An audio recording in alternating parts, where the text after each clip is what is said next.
Saya bacakan di sini. Jadi salafiyah manhaju ammati fasailid dakwah wa tayyaratis sahwatil muntamiyah ila al-kitab was sunnah wa hazzum fi at-tahaqquq biha ala tafawutih hasba tafawutihim fi sihhatil fahmi wa syumuliyatit tatbiq. Jadi yang disebut dengan salafiyah itu adalah suatu metode di dalam beragama ya, yang menjadi pangkal bagi semua umat Islam yang merujukkan pemahamannya itu kepada Alkitab dan As-Sunnah. Seperti yang dikatakan oleh Rasulullah SAW, taraktu fikum amrayni lan tadillu ma in tamassaktum bihima kitab Allah wa sunnati. Itu jelas di sini. Seberapa mereka memahami antara Al-Quran dan As-Sunnah ini, dan seberapa komprehensif mereka di dalam menjalankan semua ajaran Al-Quran dan As-Sunnah ya. Dengan mencari inspirasi seperti apa dulu generasi awal. Itulah disebut dengan salafiyah. Kalau menyebut seperti ini Pak, maka semua umat Islam sesungguhnya, kalau kita mau jujur secara serius, tidak ada umat Islam kecuali yang menyimpang, yang tidak beristinad dan bersanad kepada apa yang disebut dengan Al-Quran dan apa yang disebut dengan As-Sunnah. Sesuai dengan pemahaman para ulama kita, karena Islam ini juga bersanad. As-sanadu minad-din. Sanad itu adalah ya agama itu. Kalau agama ini tanpa sanad, maka orang akan bisa berbicara seenaknya, Pak. Gitu, Pak. Sekarang kalau kita mau jujur, di situ ada NU, ada Muhammadiyah, ada Persis, ada Al-Irsyad, ada gerakan-gerakan baru yang dari Timur Tengah. Salafi ini macam-macam. Apakah salafi dari Yaman, apakah salafi dari Saudi, apakah dari Kuwait, apakah dari Mesir, macam-macam, Pak.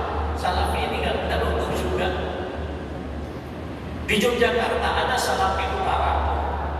Dulu tinggalannya Ustaz Ja'far Martoki meninggal. Muncul lagi Tagiringan yang lain lagi. Salafi di selatan. Ada lagi Salafi di bagian timur. Di Yogyakarta saja tidak kurang dari 5 bagian Salafi. Gitu loh, Pak. Di situ ada Hizbut Tahrir, di situ ada Ikhwanul Muslimin, di situ ada Jamaah Tabligh, macam-macam. Mohon maaf, Pak, kalau kita melihat semua ini, rasa-rasanya tidak ada yang tidak merujuk kepada Al-Quran dan Sunnah. Itu loh, Pak. Kalau kita mau jujur, tidak ada, Pak. Tunjukkan saya siapa yang kecuali yang tidak merujuk kepada Sunnah itu Mama Kufron, itu beda juga. Bukan Ustaz Kufron kita, bukan Mama Kufron. Nah, kalau Mama Kufron nggak bisa diurus. Iya. Ayo, kita jujur saja. Nah, sampai di sini, saya ingin sebut dulu. Oke. Sekarang kita lihat, kita klarifikasi dulu istilah. Muhammadiyah sebagai satu organisasi, dia tidak pernah meresmikan diri sebagai, mohon maaf saya sebutkan, misalnya Ahlus Sunnah wal Jamaah. Coba lihat di semua dokumen resmi kita, tidak ada. Ada disebutnya Ahlul Haq wal Jamaah. Ada lagi istilah Ahlus Sunnah wal Haq. Tapi mohon maaf, Ibu Bapak sekalian, kalau mau jujur, terminologi istilah Ahlus Sunnah wal Jamaah itu kan muncul di sekitar tahun 40 Hijriah. Mohon maaf, fakta historis. Mari kita lihat. Abu Bakar As-Siddiq meninggal dunia, beliau sakit secara alamiah. Ya kan, Abu Bakar As-Siddiq. Beliau sempat meninggalkan wasiat. Umar bin Khattab yang memegang kendali sebagai khalifah. Umar bin Khattab meninggal sakit karena peristiwa politik, ya kan? Beliau ditombak. Setelah itu beliau meninggalkan perintah dekret membentuk tim syuro. Siapa yang menjadi khalifah berikutnya? Terpilih Utsman bin Affan radhiyallahu taala. Khalifah Utsman bin Affan terbunuh secara politik. 21 hari beliau dikepung oleh para khawarij sampai di hari ke-21. Para pemberontak ini masuk ke rumah beliau dari jendela, ditombak, dan beliau kemudian mengeluarkan darah. Tidak ada pilihan selain kecuali Ali bin Abi Thalib radhiyallahu taala anhu. Apa yang terjadi? Kekacauan politik. Karena keluarga daripada Utsman bin Affan yang dipimpin oleh Muawiyah bin Abi Sufyan menuntut kepada Ali bin Abi Thalib untuk segera mengeksekusi para pemberontak yang membunuh Utsman bin Affan. Suasana chaos pada waktu itu. Ali bin Abi Thalib berpandangan dalam suasana chaos yang begini tidak mudah untuk mengeksekusi. Akhirnya apa yang terjadi? Tahun 36 Hijriah, mohon maaf, Abdullah bin Zubair ngomong, Aisyah radhiyallahu taala Allah dan lain-lain, mereka berinisiatif untuk melakukan eksekusi. Tengah jalan mereka kemudian dalam satu versi itu difitnah Ali bin Abi Thalib mengirim pasukan.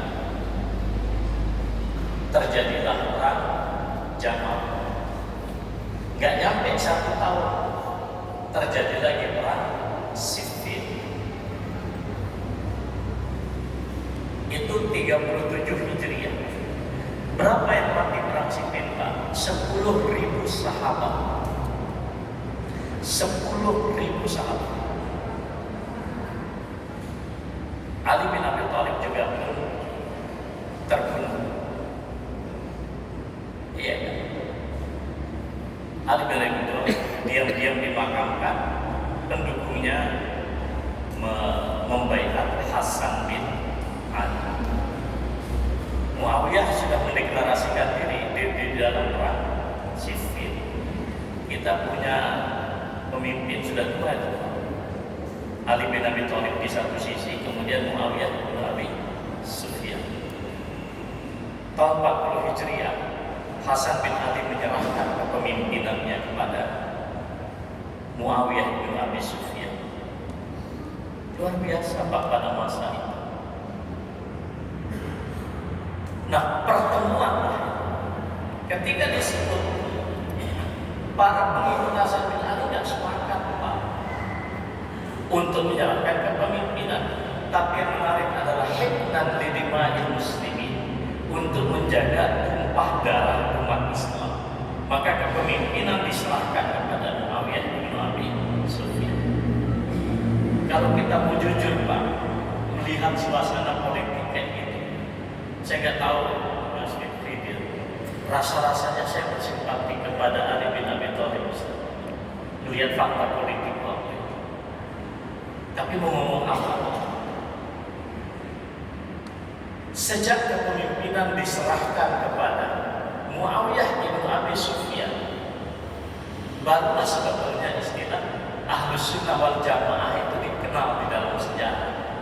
Maka definisi Ahlus Sunnah wal Jamaah itu macam-macam. Salafi punya definisi sendiri, teman-teman kita Nahdliyin punya definisi sendiri juga. Yang sekarang kita ingin berusaha apa di dunia ini, bukan hanya di Indonesia, kelompok-kelompok ini, apakah itu dia Asariyah, apakah dia Asy'ariyah, apakah dia Maturidiyah, setidaknya itu bisa diberikan kualifikasi sebagai Ahlus Sunnah, itu juga tidak mudah.